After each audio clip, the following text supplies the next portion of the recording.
시편 23편은 시편 1편과 더불어서 가장 많이 알려진 다윗의 시죠. 그리고 많은 사람들에게 사랑받는 시고 또 많은 사람들이 암송하고 있기도 하고 찬양으로도 많이 만들어져 있죠. 사실 설교가 필요 없는 그냥 이 말씀만 쭉 읽고 암송해도 은혜가 되는 말씀이죠. 그래서 새벽에 설교하지 말고 한번 읽고 끝낼까 그러다가 그래도 또 예배의 형식이라는 게 있잖아요. 이 시의 분위기가 평안하면서도 목가적이죠. 그래서 아마 통일 왕국을 이룬 뒤에 이 시를 지었을 것이다 하고 많은 사람들이 추측합니다. 그러나 다윗의 생애를 보면 그렇게 평안한 날이 그렇게 많지 않았습니다. 다윗의 생애는. 통일왕국을 이루기 전까지는 쫓겨다니고 전쟁하고 그래서 왕국을 이루었고 왕국을 이룬 뒤에도 계속 전쟁하거든요. 끊임없이 이 영토를 확장하고 주변 국가의 갈등 속에서 전쟁을 하죠. 그 전쟁통에 이제 밧세바를 범하게 되잖아요. 그리고 나서는 이제 가정의 문제가 끊임없이 이제 다윗을 괴롭혔어요. 평생의 다윗은 고생과 수고가 많았습니다. 시의 내용을 보더라도 사망의 음침한 골짜기라든가 원수의 목전이라든가 이런 이 불안한 요소들이 여전히 존재함을 알 수가 있습니다. 실제로 다윗이 그 중에서도 평안할 때 이 시를 지었을 수도 있겠죠. 그러나 믿음의 고백으로서 항상 모든 순간에 여호와가 나의 목자시다는, 그래서 나는 부족함이 없다는 고백으로 우리가 받아들일 필요가 있죠. 평안할 때는 여호와는 나의 목자시니 고백하고, 좀 힘들 때는 나 아직 부족해, 아직 안 채워져서, 그게 아니라 모든 순간에 나는 부족함이 없다 이렇게 고백하는 거죠. 여호와는 나의 목자시니 내게 부족함이 없으리로다. 이 한 구절에 모든 것이 담겨져 있죠. 여호와가 나의 목자시니 나는 부족함이 없다. 내 삶에 부족함이 없는 이유는 다른 것이 아닌 거죠. 여호와가 나의 목자시기 때문에 부족함이 없는 거죠. 실제로 부족함이 없어서 정말로 모든 것이 풍족하게 다 채워져서 먹을 것도 풍족하고 입을 것도 풍족하고 집도 차도 돈도 다 풍족해서 나는 부족함이 없다, 이 고백이 아니라 여호와가 나의 목자시니 나는 부족함이 없다는 고백. 여호와에 대한, 하나님에 대한 절대적인 신뢰의 고백인 거죠. 지금 나는 돈이 없을 수도 있어요. 옷이 없을 수도 있어요. 지금 나는 여러 결핍 중에 있을 수도 있어요. 그럼에도 불구하고 여호와가 나의 목자시니 나는 최상의 상태에 있는 거다. 목자가 나를 돌보시는데 어련히 알아서 나를 돌보겠느냐. 나는 겉으로는 어찌 보일지 몰라도 나는 최상의 상태다. 왜? 여호와가 내 목자셔서 나를 인도하고 계시니까 나는 최상의, 최고의 상태에 있다라는 믿음의 고백이죠. 하나님을 절대적으로 신뢰하지 않으면 할 수 없는 고백인 거죠. 내가 지금 춥고 배고픈 상황이에요. 그럼에도 불구하고 여호와는 나의 목자시니 나는 부족함이 없다. 목자가 나를 인도하고 계신다 하고 주님을 신뢰하고 고백하는 거죠. 이 양은 실제로 자신의 목자를 절대적으로 신뢰하고 따르죠. 그래서 목자가 자신의 털을 깎을 때도 양은 그냥 미동도 하지 않고 가만히 있습니다. 털을 깎다가 이렇게 살을 찝기도 한다고 그래요. 그래도 가만히 있는데요, 양은. 심지어는 자기를 도살하기 위해서 끌고 가도 양은 목자를 신뢰하고 군말 없이 따라갑니다. 목자가 내가 죽어야 된다고 판단했으면 그 목자의 판단을 신뢰하는 겁니다. 죽어야 하면 죽어야 하나 보다 하고 따라가는 거예요. 절대적인 신뢰, 거기에서 나오는 고백이죠. 2절에요. 그가 나를 푸른 풀밭에 누이시며 쉴만한 물가로 인도하시는도다. 푸른 풀밭에 누이신다고 했는데 사실 이 양을 목축하는 데는 푸른 풀밭이 있지가 않습니다. 이스라엘에 가면, 북쪽 지역으로 가면 푸른 풀밭이 있어요. 초원지대가 있습니다. 근데 그 초원지대에서는 소를 키웁니다. 소가 이제 풀을 많이 먹으니까 소를 키우고, 양은 대체로 남쪽에서 키우는데, 남쪽은 이제 남쪽에서도 광야 언저리에서 이렇게 양을 키웁니다. 거기에는 풀이 많지가 않습니다. 우기와 건기가 뚜렷하고 이 풀이 나는 시기가 뚜렷하죠. 그래서 거기에는 우리가 생각하는 우리 교회의 잔디밭 같은 그런 푸른 목초지대가 없는 거죠. 거기에서는 소를 키우는 거지 양을 키우는 게 아니거든. 그래서 우리 양봉하는 장로님들이 그 꽃을 따라서, 과거에 꽃을 따라서 이렇게 남쪽에서부터 꽃 피는 것을 따라 쭉 이동하잖아요. 그것처럼 광야에서 이 풀이 자라는 시기를 따라서 쭉 이동하는 거죠. 그게 이제 목축업이었습니다. 그래서 유목민이라고 그러는 거죠. 한 곳에 정착하지 못하고 계속해서 이동하는 거죠. 그 유목민의 삶이 결코 쉽지가 않죠. 저희 이스라엘에 갔을 때도 그 드넓은 이 광야지대를 이제 차를 타고 쫙 가는데 곳곳에 이제 양을 치는 그 유목민들이 이제 있습니다. 그러면 요즘 유목민들은 다 차 타고 다닙니다. 이제 집차 같은 거 타고 이렇게 다니긴 하는데 그래도 곳곳에 이제 텐트를 쳐놓고 그 양을 돌보는 것을 봤거든요. 목욕이나 제대로 하겠어요? 그 광야에서 그 냄새가 어마어마하는 거죠. 이제 그런 삶을 사는 거죠. 쉴만한 물가라고 했는데 우리 용수동 내과와 같은 물가가 항상 존재하는 것은 아니죠. 이 건기와 우기가 존재했고 이 사막의 오아시스도 사실 찾아보기가 힘들죠.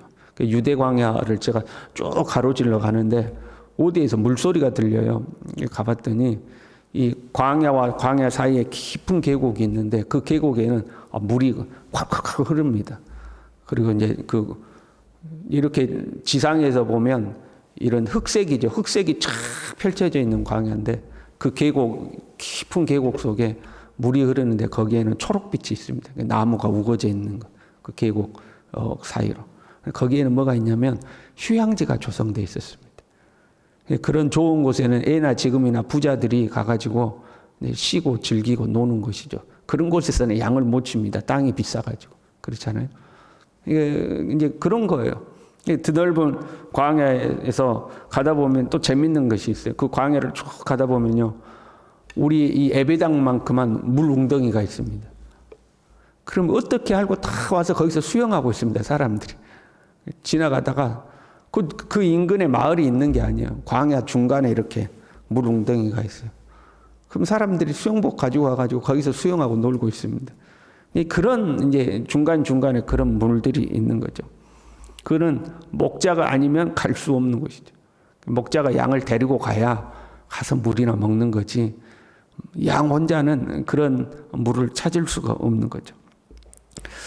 내 영혼을 소생시키시고 보세요. 그가 나름 푸른 풀밭에 누이시고 쉴만한 물가로 인도했어요. 잘 먹고 잘 마시도록 한 거죠. 그러면 내 몸을 회복시키는 거 아니에요? 내 몸이 건강해지지 않겠어요? 그런데 내 영혼을 소생시키신다 이렇게 넣죠. 그 양의 입장에서는 먹을 것, 마실 것 주면 최고 아니에요? 그러나 지금 다윗의 시는 내 자신을 양으로 비유해서 지금 하나님 앞에 시를 지은 거잖아요. 사람은 영혼을 소생시키는 거죠. 하나님이 우리를 푸른 초장으로 이끄십니다. 쉴만한 물가로 이끄십니다. 그 목적은 우리가 잘 먹고 잘 살라고 하는 데 있지 않고 우리의 영혼을 소생시키는 데 있다. 근데 자칫 잘못하면요. 푸른 초장 쉴만한 물가로 데리고 갔더니 영혼이 빼짝 마른 사람 있죠. 라오디게아 교회처럼 나는 부자라 부유하여 부족함이 없다. 난 모든 게 넉넉해. 난 부족함이 없어. 그런데 그 영혼은 바짝 마르잖아요. 하나님이 우리를 푸른 초장 쉴만한 물가로 이끌어가는 이유는 우리의 영혼을 소생시키시기 위한 거죠. 이 목적을 잊어버리면 안 되는 거예요. 자칫 잘못하면 외적으로는 부족함이 없는 것처럼 됐으나 그의 영혼은 빼짝 마르는 수가 있는 거죠. 그래서 목자는 계속해서 이동시키는 거예요. 하나님이 우리를 계속 이동시키시는 이유는 한 곳에 정착하지 못하고 여기서 조금 하고 또 고생시켜서 또 저리 이동시키고 또 저리 이동시키고 하는 것은 우리의 영혼을 소생시키기 위해서죠. 영적으로 하나님 앞에 깨어있게 하기 위해서죠. 그리고요, 내가 사망의 음침한 골짜기로 다닐지라도 그랬죠. 우리를 계속해서 이동시키는데 때로는 어디로도 이동시켜요? 사망의 음침한 골짜기로도 우리를 데리고 가요. 그냥 가만히 있는 것도 있게 하지 않고 돌아다니는 것도 힘드는데 사망의 음침한 골짜기까지로 데리고 가는 거죠. 물을 찾아가면 아까 제가 말씀드린 그런 깊은 계곡을 찾아가야 되는데 그 계곡으로 들어가면 이제 계곡에 그늘이 질 거 아니에요? 그 그늘이 음침했다고 그래요. 양들이 그 그늘을 이제 두려워하는 거죠. 그리고 그 물가에는 뭐가 기다리고 있을까요? 맹수들이 기다리고 있는 거죠. 이 힘없는 짐승들이 와서 물을 먹을 때 맹수들이 탁 공격하려고 그 물가에는 맹수들이 기다리고 있는 거죠. 그러면 그 짙은 어둠을, 계곡 그림자의 그 짙은 어둠을 두려워하는 양을 안정시키기 위해서 목자는 이제 피리를 부르다고 그래요. 목자의 피리 소리가 들려오면 양이 안심하는 거예요. 아, 목자가 내 곁에 있다 하는 것을 양이 알고 이제 안심했다고 그래요. 막대기와 지팡이가 나를 아니한 아이다 했는데 막대기는 몽둥이를 말해요. 이 몽둥이로 짐승들이 덤비면 이제 때리죠. 그리고 이 지팡이는 양이 웅덩이 같은 데 빠질 때 그 지팡이 끝으로 목을 탁 걸어서 끌어당기곤 했다고 그래요. 그 목자가 내 곁에 있기 때문에 나는 괜찮다 하는 거죠. 이 양은 목자를 절대 의지하고 살아갈 수밖에 없는 거예요. 목자가 없으면 안 되는 거예요, 양은. 목자가 없으면 바로 잡혀 먹는 거죠. 목자를 절대 의지하고 살아가는 거죠. 그것이 의의 길이라는 거예요. 하나님이 인도하신 의의 길이란 하나님만을 의지하고 사는 길이죠. 그게 의의 길이에요. 주님이 우리의 영혼을 소생시키시고 우리를 의의 길로 이끄시는데 그 의의 길이란 오직 주님 의지하고 사는 길이에요. 그게 의의 길인 거죠. 그런데 우리는 하나님 없이도 살 수 있는 축복을 소망할 때가 있죠. 여러분 그렇잖아요.